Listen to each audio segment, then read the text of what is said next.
Sidhu vlog. Hello guys, I hope कि तुसी ठीक ठाक होवोगे। असी सारे भी ठीक ठाक हाँ गाइज।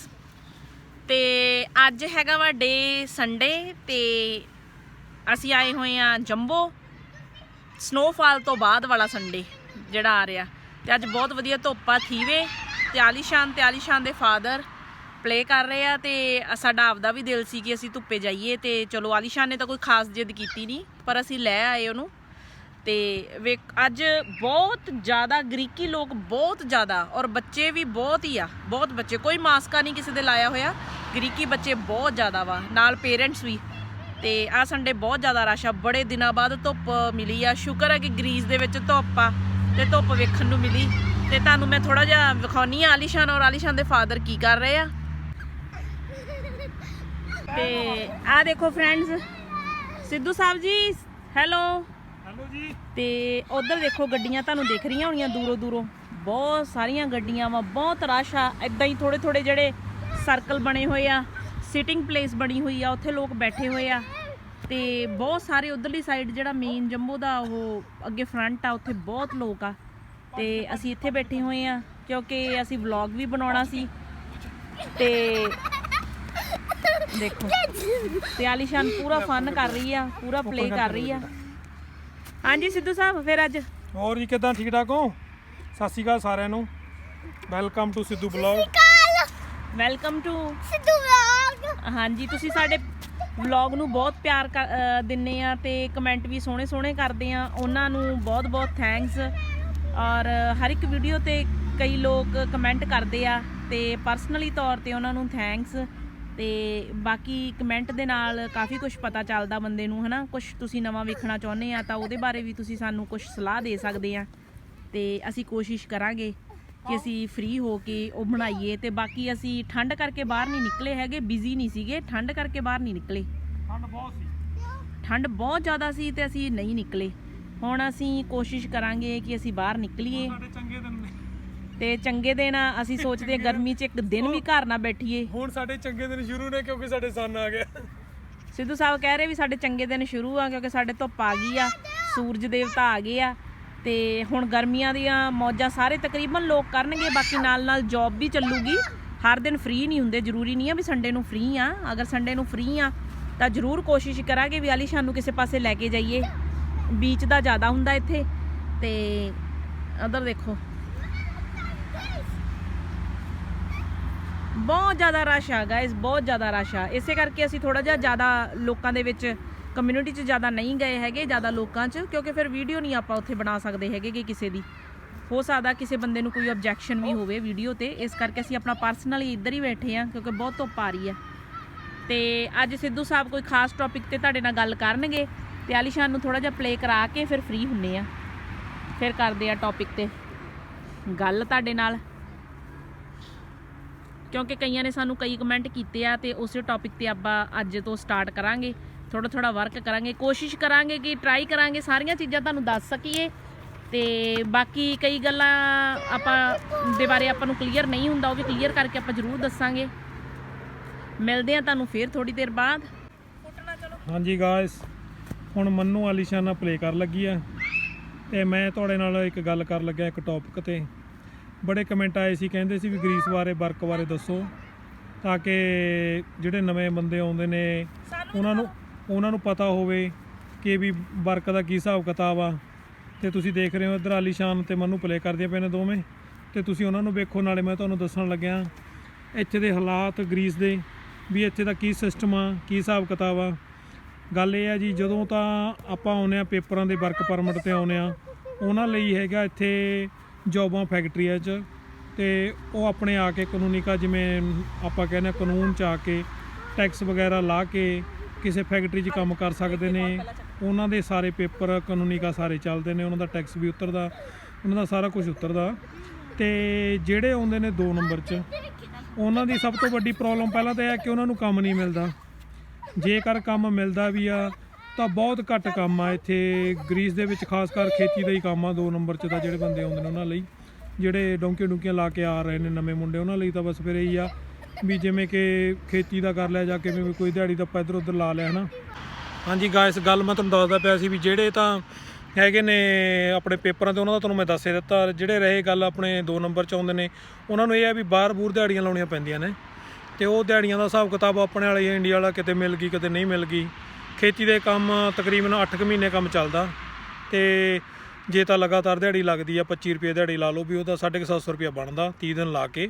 ਜੇਕਰ ਨਹੀਂ ਪੂਰੇ ਦਿਨ ਲੱਗਦੇ, 30 ਦੇ 30 ਦਿਨ ਨਹੀਂ ਲਾਉਂਦੇ, ਵਿੱਚ ਦਿਨ ਛੁੱਟੀਆਂ ਹੋ ਜਾਂਦੀਆਂ ਨੇ, ਮੌਸਮ ਖਰਾਬ ਹੋ ਜਾਂਦਾ ਜਾਂ ਕੋਈ ਕੰਮ ਨਹੀਂ ਹੁੰਦਾ, ਦਿਹਾੜੀ ਨਹੀਂ ਲੱਗਦੀ, ਰੁਪਈਆ ਉਹੀ 500-600 ਰਹਿ ਜਾਂਦਾ, ਤੇ ਉਹਦੇ ਵਿੱਚੋਂ ਆਪਣਾ ਖਰਚਾ ਕੱਢ ਕੇ 400 300 400 ਯੂਰੋ ਇੰਨਾ ਕੁ ਬਚਦਾ। ਜੇ 4 ਨੂੰ ਆਪਾਂ 8 ਨਾਲ ਵੀ ਗੁਣਾ ਕਰੀਏ ਤਾਂ 30-32 ਹਜ਼ਾਰ ਯੂਰੋ ਬਣਦਾ। ਤੇ ਇਹ ਹੈਗਾ ਕੱਚੇ ਬੰਦਿਆਂ ਦੀ ਇਨਕਮਿੰਗ। ਜੇ ਮੰਨ ਲਓ ਇੰਡੀਆ ਤੋਂ 8-9 ਲੱਖ ਰੁਪਈਆ ਲਾ ਕੇ 2 ਨੰਬਰ 'ਚ ਕੋਈ ਬੰਦਾ ਆ ਰਿਹਾ, ਤੇ ਤੁਸੀਂ ਹਿਸਾਬ ਲਾ ਲਓ ਵੀ ਜੇ 3.5 ਲੱਖ ਯੂਰੋ, 3.5 ਲੱਖ ਰੁਪਈਆ, 3 ਲੱਖ ਰੁਪਈਆ ਇੰਡੀਆ ਦਾ, 3.5 ਲੱਖ ਰੁਪਈਆ ਇੰਡੀਆ ਦਾ ਸਾਲ ਦਾ ਇਨਕਮਿੰਗ ਆ ਜੇ ਕੋਈ 2 ਨੰਬਰ 'ਚ ਆਉਂਦਾ। ਤੇ ਉਹਨੇ 8 ਲੱਖ ਤੁਸੀਂ ਹਿਸਾਬ ਲਾ ਲਓ ਵਿਦ ਵਿਆਜ ਪਾ ਕੇ 10 ਲੱਖ ਰੁਪਈਆ ਵੀ ਬਣ ਜਾਂਦਾ ਜਦੋਂ ਨੂੰ ਮੋੜਨਾ 3 ਸਾਲਾਂ 'ਚ। 3 ਸਾਲਾਂ 'ਚ ਉਹਨੇ ਆਪਣੀ ਜਿਹੜੀ ਮਨੀ ਲਾ ਕੇ ਆਇਆ ਉਹੀ ਮੋੜਨੀ ਆ। ਤੇ ਉਸ ਤੋਂ ਬਾਅਦ ਫਿਰ ਕੋਈ ਪੇਪਰਾਂ ਦਾ ਪ੍ਰੋਸੀਜਰ ਜੇ ਬਣੂਗਾ ਤਾਂ ਬਣਾ ਕੇ, ਜਾਂ ਕੋਈ ਕਾਗਜ਼ ਬਣਾ ਕੇ ਬੰਦਾ ਲੱਗਦਾ, ਤੇ ਉਸ ਤੋਂ ਬਾਅਦ ਕੋਈ ਚਲੋ ਫਿਰ ਉਹ ਬਾਅਦ ਦੀਆਂ ਗੱਲਾਂ ਨੇ, ਲੰਬੇ ਪ੍ਰੋਸੀਜਰ ਤੋਂ ਬਾਅਦ, 3 ਸਾਲ ਦੇ ਪ੍ਰੋਸੀਜਰ ਤੋਂ ਬਾਅਦ।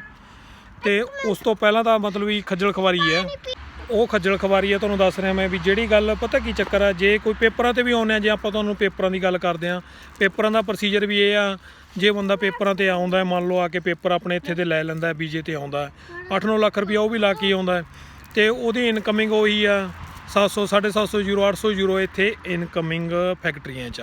ਯਾਨੀ ਕਿ ਮਤਲਬ 26 ਦਿਨ ਕੰਮ ਕਰਦੇ ਨੇ, ਉਹ 29 ਰੁਪਏ ਦਿਹਾੜੀ ਦਿੰਦੇ ਨੇ, ਉਹਦੇ ਵਿੱਚੋਂ ਟੈਕਸ ਵਗੈਰਾ ਕੱਟ ਕੇ ਬੰਦੇ ਦੇ ਹੱਥ 'ਚ 750 ਯੂਰੋ ਆਉਂਦਾ। ਤੇ ਉਹਦੇ ਵਿੱਚੋਂ ਫਿਰ ਬੰਦੇ ਦਾ ਜਿਹੜਾ ਹੁਣ ਪੱਕੇ ਫੈਕਟਰੀ 'ਚ ਕਿਸੇ ਕੰਮ ਕਰੂ ਨੇ ਰਹਿਣਾ ਵੀ ਰੈਂਟ ਤੇ ਆ, ਤੇ ਰੈਂਟ ਦਾ ਖਰਚਾ ਇਹ ਆ ਵੀ ਜੇ ਤਾਂ 4-5 ਮੁੰਡੇ ਰਹਿੰਦੇ ਨੇ 50-50 60-60 ਯੂਰੋ ਆਉਣਗੇ।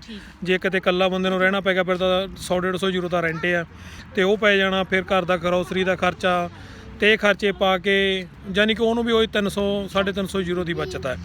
ਤੇ ਇਕੱਲੇ ਬੰਦੇ ਦੀ ਬਚਤ ਤੁਹਾਨੂੰ ਮੈਂ ਦੱਸ ਰਿਹਾ ਵੀ ਜੇ ਕੋਈ ਇਕੱਲਾ ਬਿਲਕੁਲ ਆਪਣਾ ਮਨ ਮਾਰ ਕੇ ਆਪਣੇ ਸਾਰੇ ਖਰਚਿਆਂ ਨੂੰ ਕੰਟਰੋਲ ਕਰਕੇ ਵੱਧ ਤੋਂ ਵੱਧ 500 ਯੂਰੋ ਬਚਾਉਂਦਾ ਹੈ, ਜਿਹੜਾ ਕੋਈ ਪੱਕੇ ਪੇਪਰਾਂ ਤੇ ਆਇਆ।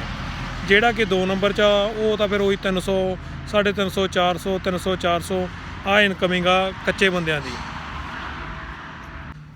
ਵਜ੍ਹਾ ਇਹ ਨਹੀਂ ਵੀ ਕਹਿੰਦੇ, ਕਈ ਕਹਿੰਦੇ ਨੇ ਵੀ ਪੈਸੇ ਬਹੁਤ ਬਣਦੇ ਨੇ, ਇਹ ਆ ਵੀ ਉਹਨਾਂ ਦਾ ਹੁੰਦਾ ਕੰਮ, ਜਿਵੇਂ ਕਿਸੇ ਦਾ ਸੈਟਿੰਗ ਹੋ ਜਾਂਦੀ ਹੈ ਨਾ ਵਧੀਆ ਮਾਲਕ ਨਾਲ, ਮਾਲਕ ਇਹ ਆ ਵੀ ਰਿਹਾਇਸ਼ ਫਰੀ ਦੇ ਦਿੰਦੇ ਨੇ।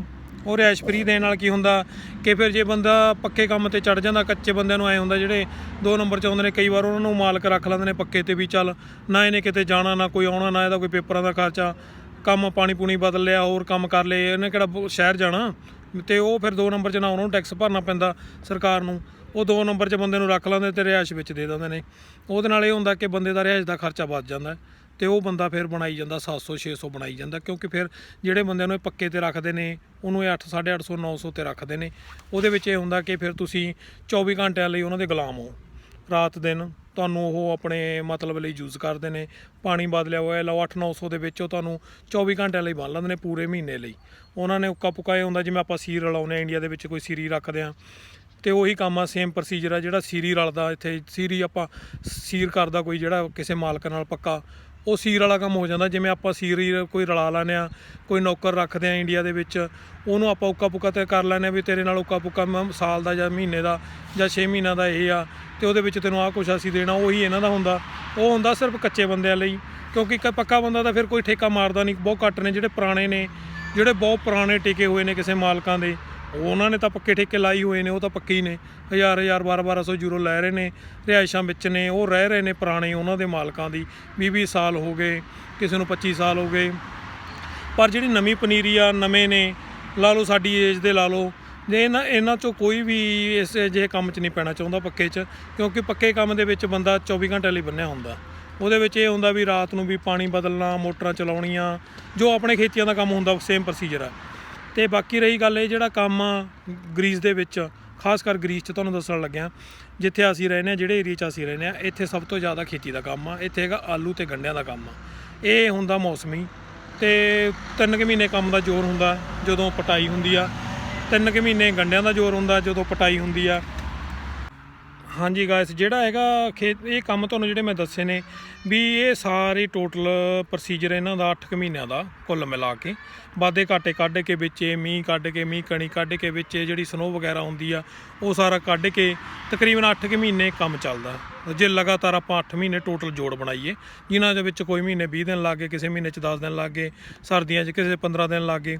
ਬਾਕੀ ਕਈ ਮਾਲਕਾਂ ਦਾ ਇਹ ਹੁੰਦਾ ਵੀ ਉਹਨਾਂ ਨੇ ਸਟੋਰ ਕਰ ਲੈਣੇ ਹੁੰਦੇ ਨੇ ਇਹ ਸਾਰਾ ਸਮਾਨ, ਆਪਣਾ ਸਟੋਰ ਕਰਕੇ ਉਹਨਾਂ ਨੇ ਫਿਰ ਜਦੋਂ ਠੰਡਾ ਮੌਸਮ ਹੁੰਦਾ, ਬਾਹਰ ਕੰਮ ਬੰਦ ਹੁੰਦਾ, ਫਿਰ ਉੱਥੇ ਥੋੜ੍ਹੀ ਲੇਬਰ ਚੱਲਦੀ ਆ। ਜਿਹਨੇ ਉਹਨਾਂ ਦੇ ਪੱਕੇ ਹੁੰਦੇ ਨੇ ਜਿਹੜੇ ਬੰਦੇ ਰੱਖੇ ਜਾਓ, ਜਾਂ ਉਹਨਾਂ ਦੇ ਕੋਈ ਖਾਸ ਬੰਦੇ ਥੋੜ੍ਹੇ ਮੋਟੇ ਰੱਖੇ ਹੁੰਦੇ ਨੇ 7-8 ਬੰਦੇ, ਉਹ ਯਾਨੀ ਕਿ ਟੋਟਲ 10 ਬੰਦਿਆਂ ਦਾ ਕੰਮ ਅੰਦਰ ਚੱਲਦਾ, 10-15 ਬੰਦੇ ਅੰਦਰ ਚੱਲੀ ਜਾਂਦੇ ਨੇ। ਬਾਕੀ ਜਿਹੜਾ ਬੰਦਾ 100-150 ਉੱਥੇ ਸਟੋਰਾਂ 'ਚ ਹੁੰਦਾ ਉਹ ਵਿਹਲਾ ਹੀ ਹੁੰਦਾ, ਉਹ ਸਿਰਫ ਵੇਟ ਕਰਦਾ ਜਦੋਂ ਸੀਜ਼ਨ ਚੱਲਦਾ। ਉੱਥੇ ਫਿਰ ਵਾਰੀ ਸਿਰ ਨੰਬਰ ਪੈਣੇ ਹੁੰਦੇ ਨੇ। ਜਿਹੜੇ ਸਟੋਰਾਂ ਵਾਲੇ ਨੇ, ਅਕਸਰ ਮੈਂ ਤੁਹਾਨੂੰ ਸਟੋਰਾਂ ਦੀ ਗੱਲ ਦੱਸਣ ਲੱਗਿਆ, ਤੇ ਸਟੋਰਾਂ 'ਚ ਮੁੰਡੇ ਰਹਿੰਦੇ ਨੇ, ਉਹਨਾਂ ਦਾ ਹੁੰਦਾ ਵਾਰੀ ਸਿਰ ਨੰਬਰ ਪੈਣਾ ਹੁੰਦਾ। ਯਾਨੀ ਕਿ ਹਰ ਜੇ 150 ਬੰਦੇ ਨੇ, 70 ਬੰਦੇ ਨੇ ਕਿਸੇ ਸਟੋਰ 'ਚ, ਉਹਨਾਂ ਦੇ ਵਿੱਚੋਂ 10-15 ਬੰਦੇ ਇੱਕ ਦਿਨ ਚੱਲਣੇ ਨੇ, ਤੇ 10 ਬੰਦਿਆਂ ਦਾ ਹਿਸਾਬ ਲਾ ਲਓ ਤੁਸੀਂ ਵੀ 10 ਬੰਦੇ ਚੱਲਣੇ ਨੇ। 10 ਦਿਨਾਂ ਬਾਅਦ ਵਾਰੀ ਆਉਣੀ ਆ, 10 ਦਿਨਾਂ ਬਾਅਦ ਵਾਰੀ ਆਉਣੀ ਆ, ਤੇ ਇਹ ਹਿਸਾਬ ਕਿਤਾਬ ਆ। ਰਹੀ ਗੱਲ ਬਾਕੀ ਜਿਹੜਾ ਰਿਹਾ ਤੁਹਾਨੂੰ ਦੱਸੀਏ, ਜਿਹੜਾ ਪ੍ਰੋਸੀਜਰ ਆ ਫੈਕਟਰੀਆਂ ਦਾ ਇਹ ਆ ਵੀ ਫੈਕਟਰੀਆਂ ਦਾ ਹੈਗਾ ਰੂਟੀਨ, ਫੈਕਟਰੀਆਂ ਦਾ ਰੂਟੀਨ ਕੰਮ ਆ, ਤੇ ਉਹ ਚੱਲਦਾ 26 ਦਿਨ, ਤੇ ਉਹਦੇ ਵਿੱਚ ਸੰਡੇ ਦੀ ਛੁੱਟੀ ਹੁੰਦੀ ਆ। ਤੇ ਕਈ ਫੈਕਟਰੀਆਂ ਦੇ ਵਿੱਚ ਤਾਂ ਇਹ ਹੁੰਦਾ ਵੀ ਬਲੈਕ 'ਚ, ਜਿਵੇਂ ਲਾ ਲਓ ਆਪਾਂ 2 ਨੰਬਰ 'ਚ ਨਹੀਂ ਮਾਲਕ ਸ਼ੋਅ ਕਰਨਾ ਚਾਹੁੰਦੇ ਸਰਕਾਰ ਨੂੰ, ਉਹ ਜਿਹੜਾ ਕੋਈ ਕੰਮ ਵੱਧ ਹੁੰਦਾ ਉਹ ਕੀ ਕਹਿੰਦੇ ਨੇ ਵੀ ਓਵਰ ਟਾਈਮ ਲਾ ਲਓ। ਉਹ ਓਵਰ ਟਾਈਮ ਵਾਲਾ ਪੈਸਾ ਉਹ ਬੈਂਕ 'ਚ ਨਹੀਂ ਪਾਉਂਦੇ, ਉਹ ਹੱਥੀਂ ਦੇ ਦਿੰਦੇ ਨੇ। ਤੇ ਉਹ ਯਾਨੀ ਕਿ ਜੀ ਕੁੱਲ ਮਿਲਾ ਕੇ ਮੈਂ ਤੁਹਾਨੂੰ ਸਾਰੇ ਪ੍ਰੋਸੀਜਰ ਜਿਹੜੇ ਦੱਸੇ ਨੇ, ਇਹਨਾਂ ਦੇ ਵਿੱਚ ਇਹ ਆ ਵੀ ਇਨਕਮਿੰਗ ਤੁਹਾਡੀ 900 800 900 ਇੱਥੇ ਆ ਕੇ ਰੁਕਣੀ ਆ, ਤੇ ਉਦੋਂ ਵੱਧ ਨਹੀਂ ਹੈਗੀ। ਤੇ ਜਿਹੜੇ ਕਈ ਕਹਿੰਦੇ ਨੇ ਵੀ ਜੀ ਅਸੀਂ ਯੂਰਪ 'ਚ ਆ ਕੇ ਕਰ ਲਾਂਗੇ, ਉਹ ਕਰ ਲਾਂਗੇ, 8-9 ਲੱਖ ਰੁਪਈਆ 10 ਲੱਖ ਰੁਪਈਆ ਲਾ ਕੇ ਆ ਜਾਂਦੇ ਨੇ ਏਜੰਟਾਂ ਦੀਆਂ ਗੱਲਾਂ 'ਚ ਆ ਕੇ। ਫਿਰ ਬਾਅਦ ਦੇ ਵਿੱਚ ਪਹਿਲੇ ਨੰਬਰ 'ਤੇ ਇੱਕ ਤਾਂ ਸੌਰੀ ਮੈਂ ਤੁਹਾਨੂੰ ਇਹ ਦੱਸਣਾ ਚਾਹੁੰਦਾ, ਜਿਹੜੇ ਹੁਣ ਆ ਸਾਈਪ੍ਰਸ ਤੋਂ ਕੁੜੀਆਂ ਆ ਰਹੀਆਂ ਨੇ, ਉਹ ਇਹ ਸੋਚ ਕੇ ਆ ਰਹੀਆਂ ਨੇ ਜਿਵੇਂ ਕਿ ਸਾਈਪ੍ਰਸ ਪ੍ਰੋਸੀਜਰ ਆ। ਸਾਈਪ੍ਰਸ ਤਾਂ ਹੈਗਾ, ਸਾਈਪ੍ਰਸ ਕੰਟਰੀ ਹੈ ਜਿਹੜੀ, ਉਹ ਹੈਗੀ ਇੱਕ ਛੋਟੀ ਜਿਹੀ ਕੰਟਰੀ ਹੈ। ਉੱਥੇ ਵੀਜ਼ੇ 'ਤੇ ਜਾਂਦੇ ਨੇ, ਵਰਕ ਪਰਮਿਟ 'ਤੇ, 2 ਸਾਲ ਦਾ 3 ਸਾਲ ਦਾ ਜਿਵੇਂ ਵੀ ਉਹ ਵਰਕ ਪਰਮਿਟ ਦਿੰਦੇ ਨੇ, ਉਹ ਵੀਜ਼ੇ 'ਤੇ ਐਂਟਰੀ ਹੁੰਦੀ ਹੈ ਉਹਨਾਂ ਦੀ, ਵੀਜ਼ੇ 'ਤੇ ਰਹਿੰਦੇ ਨੇ, ਵੀਜ਼ੇ ਦੇ ਵਿੱਚ ਉਹਨਾਂ ਦਾ ਸਾਰਾ ਪ੍ਰੋਸੀਜਰ ਚੱਲਦਾ। ਤੇ ਉੱਥੇ ਕੰਮ ਹੈਗਾ ਜਿਵੇਂ ਹਾਊਸ ਕੇਅਰ ਦਾ ਕੰਮ ਆ, ਹਾਊਸ ਕਲੀਨਿੰਗ ਦਾ ਕੰਮ ਆ, ਉੱਥੇ ਇਹੋ ਜਿਹੇ ਕੰਮ ਹੈਗੇ ਨੇ। ਪਰ ਜਿਹੜਾ ਹੈਗਾ ਗ੍ਰੀਸ, ਇਹ ਇੱਕ ਅਜਿਹੀ ਕੰਟਰੀ ਹੈ, ਇੱਥੇ ਪਹਿਲਾਂ ਤਾਂ ਲੇਡੀਜ਼ ਲਈ ਕੰਮ ਬਹੁਤ ਘੱਟ ਆ, ਖਾਸ ਕਰ ਆਪਣੀਆਂ ਜਨਾਨੀਆਂ ਲਈ ਕੰਮ ਬਹੁਤ ਘੱਟ ਆ, ਇੰਡੀਅਨ ਜਨਾਨੀਆਂ ਲਈ, ਕਿਉਂਕਿ ਸਾਡੀਆਂ ਜਨਾਨੀਆਂ ਤੋਂ ਉਹ ਜਿਹੇ ਕੰਮ ਨਹੀਂ ਹੁੰਦੇ। ਜਨਾਨੀਆਂ ਵੀ ਕੀ ਕਹਿੰਦੇ ਆਪਾਂ, ਬੱਚੀਆਂ ਲਾ ਲਓ ਜਿਹੜੀਆਂ ਹੁਣ ਆ ਰਹੀਆਂ ਨੇ, ਕੋਈ 10th ਕਰਕੇ, ਕੋਈ +2 ਕਰਕੇ ਜਿਹੜੀਆਂ ਆ ਰਹੀਆਂ ਨੇ ਯੂਰਪ 'ਚ, ਉਹ ਉੱਥੋਂ ਸਾਈਪ੍ਰਸ ਆ ਜਾਂਦੇ ਨੇ, ਉੱਥੋਂ ਸਰਬੀਆ ਆ ਜਾਂਦੇ ਨੇ, ਡੋਂਕੀਆਂ ਲਾ ਕੇ ਇੱਥੇ ਗ੍ਰੀਸ ਆ ਰਹੀਆਂ ਨੇ। ਇੱਥੇ ਆ ਕੇ ਕੀ ਹਾਲਾਤ ਨੇ ਉਹਨਾਂ ਦੇ, ਜਦੋਂ ਹਾਲਾਤ ਆ ਕੇ ਦੇਖਦੇ ਇੱਥੇ ਕੰਮ ਨਹੀਂ ਮਿਲਦਾ। ਪ੍ਰੋਸੀਜਰ ਇਹ ਨਹੀਂ ਹੈਗਾ ਵੀ ਉਹਨਾਂ ਨੂੰ ਕੰਮ ਕਿਉਂ ਨਹੀਂ ਮਿਲਦਾ, ਕੰਮ ਦੀ ਵਜ੍ਹਾ ਇਹ ਵੀ ਇੱਥੇ ਕੰਮ ਹੈ ਨਹੀਂ, ਤੇ ਕੋਸ਼ਿਸ਼ ਕਰੀ ਤੇ ਵੀ ਕੰਮ ਨਹੀਂ ਮਿਲਦਾ, ਕਿਉਂਕਿ ਉਹ ਆਈਆਂ 2 ਨੰਬਰ 'ਚ ਨੇ, ਪੇਪਰ ਉਹਨਾਂ ਕੋਲ ਹੈ ਨਹੀਂ। ਜੇ ਪੇਪਰ ਹੋਣਗੇ ਤਾਂ ਕੰਮ ਕੋਈ ਲੱਭ ਜੂਗਾ, ਚਲੋ ਫੈਕਟਰੀਆਂ 'ਚ ਕੰਮ ਕੁੜੀਆਂ ਕਰਦੀਆਂ ਨੇ, ਲੱਭ ਜੂਗਾ, ਪਰ ਉਹ ਪੇਪਰਾਂ 'ਤੇ ਲੱਭੂਗਾ। ਉਹ ਜਿਹਦੇ ਕੋਲ ਪੇਪਰ ਨੇ ਉਹਨਾਂ ਨੂੰ ਕੰਮ ਲੱਭਦਾ, ਹਰ ਇੱਕ ਨੂੰ ਨਹੀਂ। ਤੇ ਇਹੀ ਮੈਂ ਤਾਂ ਕਹਿਣਾ ਚਾਹੁੰਦਾ, ਮੇਰੇ ਇਸ ਬਲੌਗ ਦਾ ਮਤਲਬ ਇਹ ਆ, ਕਿਉਂਕਿ ਮੈਨੂੰ ਕਈਆਂ ਦੇ ਕਮੈਂਟ ਆਏ ਸੀ, ਕਈ ਫਰੈਂਡਾਂ ਦੇ ਕਮੈਂਟ ਆਏ, ਉਹ ਕਹਿੰਦੇ ਵੀ ਤੁਸੀਂ ਵਰਕ ਬਾਰੇ ਦੱਸੋ, ਜਿਹੜੇ ਨਵੇਂ ਆ ਰਹੇ ਨੇ ਉਹਨਾਂ ਬਾਰੇ ਦੱਸੋ ਵੀ ਉਹਨਾਂ ਦੀ ਕੀ ਸੈਟਿੰਗ ਆ।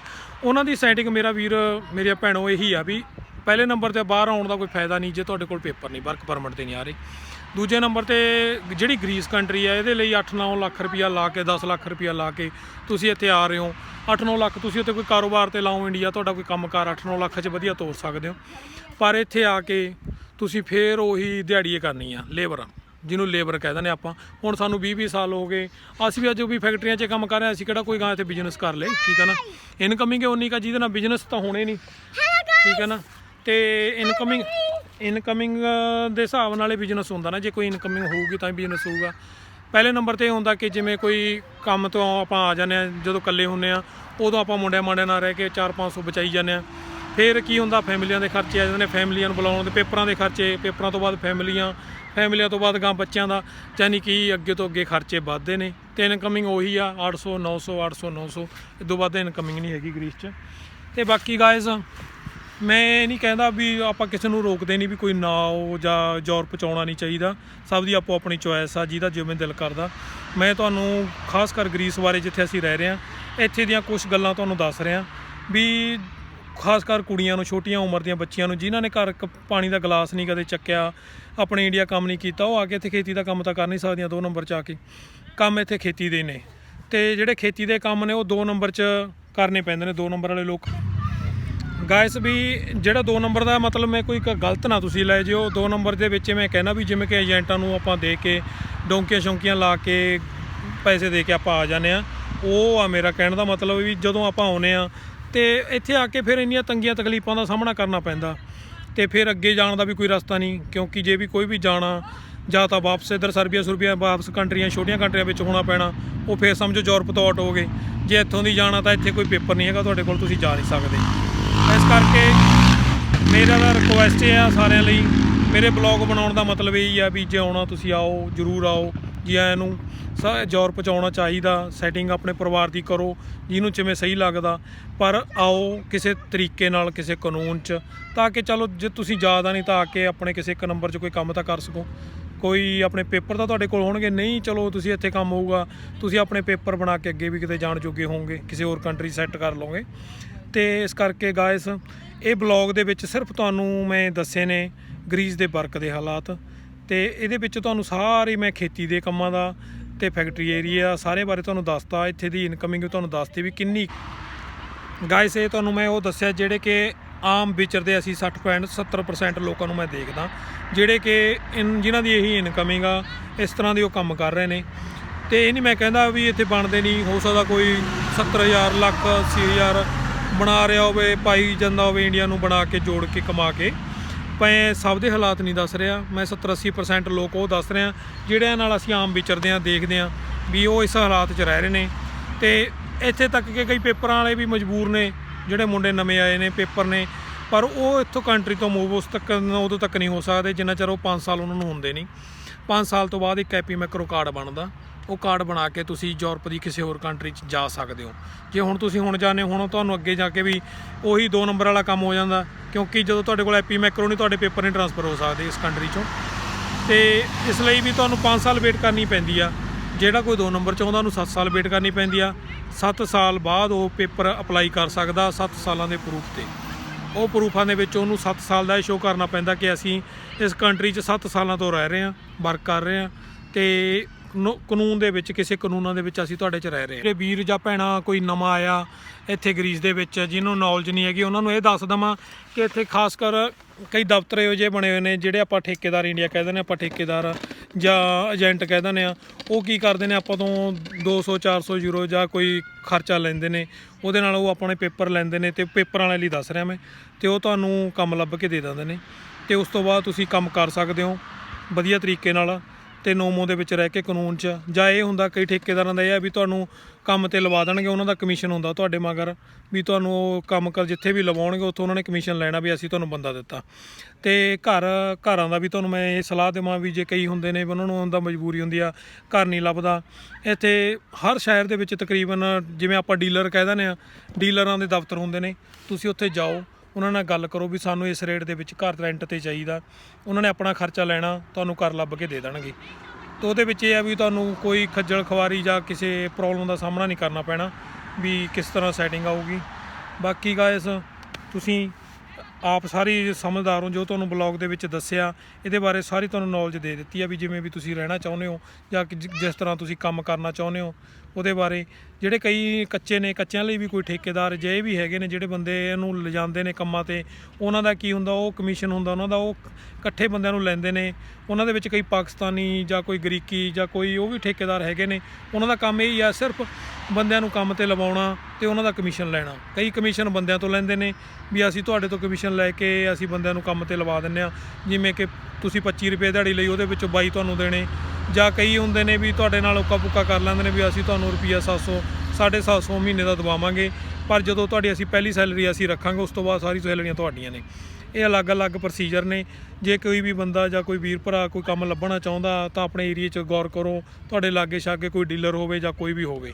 ਤੇ ਬਾਕੀ ਜਦੋਂ ਤੁਸੀਂ ਵੀ ਕਿਸੇ ਨਾਲ ਡੀਲਰ ਨਾਲ ਜਾਂ ਕਿਸੇ ਮਾਲਕ ਨਾਲ ਜਾਂ ਕਿਤੇ ਵੀ ਪੇਪਰਾਂ ਦੇ ਥਰੂ ਤੁਸੀਂ ਆਏ ਹੋ, ਤੁਸੀਂ ਨਵੇਂ ਹੋ, ਤਾਂ ਤੁਸੀਂ ਗੱਲ ਕਰਨੀ ਆ ਪਹਿਲੇ ਨੰਬਰ 'ਤੇ ਪਹਿਲਾਂ ਤੁਸੀਂ ਇਹ ਪੁੱਛੋ ਵੀ ਅਸੀਂ ਕਿੰਨੇ ਘੰਟੇ ਕੰਮ ਕਰਾਂਗੇ, ਹਫ਼ਤੇ ਦੇ ਕਿੰਨੇ ਘੰਟੇ ਨੇ, ਤੇ ਕਿੰਨੀ ਸੈਲਰੀ ਤੁਸੀਂ ਦਿਓਗੇ, ਕਿੰਨੀ ਸਾਡੀ ਜੇਬ 'ਚ ਪਊਗੀ, ਕਿੰਨਾ ਤੁਸੀਂ ਟੈਕਸ ਕਟਾਓਗੇ।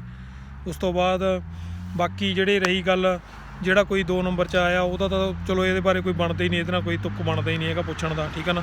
ਤੇ ਜਦੋਂ ਵੀ ਤੁਸੀਂ ਇਹ ਪੁੱਛਣਾ ਫਿਰ ਉਸ ਤੋਂ ਪੁੱਛਣਾ ਵੀ ਕਿੰਨੇ ਘੰਟਿਆਂ ਦੇ ਬਾਅਦ ਸਾਨੂੰ ਕਿੰਨਾ ਓਵਰ ਟਾਈਮ ਦਿਓਗੇ ਜੇ ਅਸੀਂ ਕੰਮ ਕਰਦੇ ਹਾਂ, ਕਿਉਂਕਿ ਕਈ ਫੈਕਟਰੀਆਂ 'ਚ ਇੱਥੇ ਦੇਖਿਆ ਜਾਂਦਾ ਉੱਥੇ ਕੋਈ ਟਾਈਮ ਨਹੀਂ, ਸਵੇਰ ਜਾਣ ਦਾ ਟਾਈਮ ਹੈਗਾ, ਸ਼ਾਮ ਨੂੰ ਆਉਣ ਦਾ ਕੋਈ ਟਾਈਮ ਨਹੀਂ।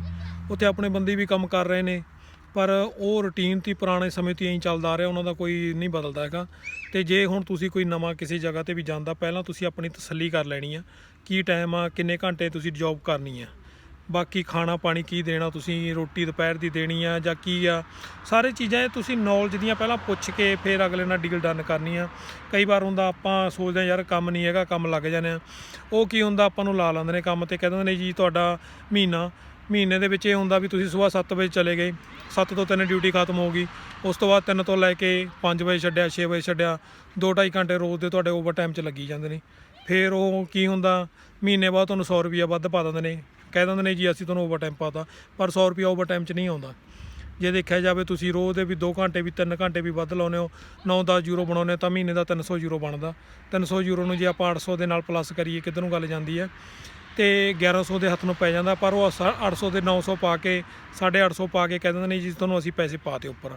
ਇਸ ਲਈ ਮੇਰਾ ਵੀਰ ਜੋ ਵੀ ਕੋਈ ਨਵੇਂ ਪ੍ਰੋਸੀਜਰ ਤੇ ਜਾਂ ਨਵੇਂ ਕੰਮ ਤੇ ਲੱਗਦਾ, ਪਹਿਲਾਂ ਆਪਣੀਆਂ ਤਸੱਲੀਆਂ ਕਰੋ, ਗੱਲਬਾਤ ਕਰੋ, ਆਪਣੇ ਸਾਰੇ ਕੰਮ ਦੀ ਨੌਲੇਜ ਲਓ, ਉਸ ਤੋਂ ਬਾਅਦ ਤੁਸੀਂ ਡੀਲ ਡਨ ਕਰੋ।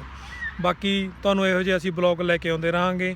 ਤੇ ਹੁਣ ਬਾਕੀ ਜਿਹੜੇ ਵੀ ਜਿਹੋ ਜਿਹੇ ਵੀ ਨਵੇਂ ਬਲੌਗ ਤੁਹਾਨੂੰ, ਬਾਕੀ ਗਾਇਸ ਹੁਣ ਸਾਡੇ ਨਾਲ ਇਸੇ ਤਰ੍ਹਾਂ ਹੀ ਸਾਨੂੰ ਪਿਆਰ ਦਿੰਦੇ ਰਹੋ, ਲਾਈਕ ਕਰਿਓ, ਸਾਡੇ ਚੈਨਲ ਨੂੰ ਸਬਸਕ੍ਰਾਈਬ ਕਰਿਓ।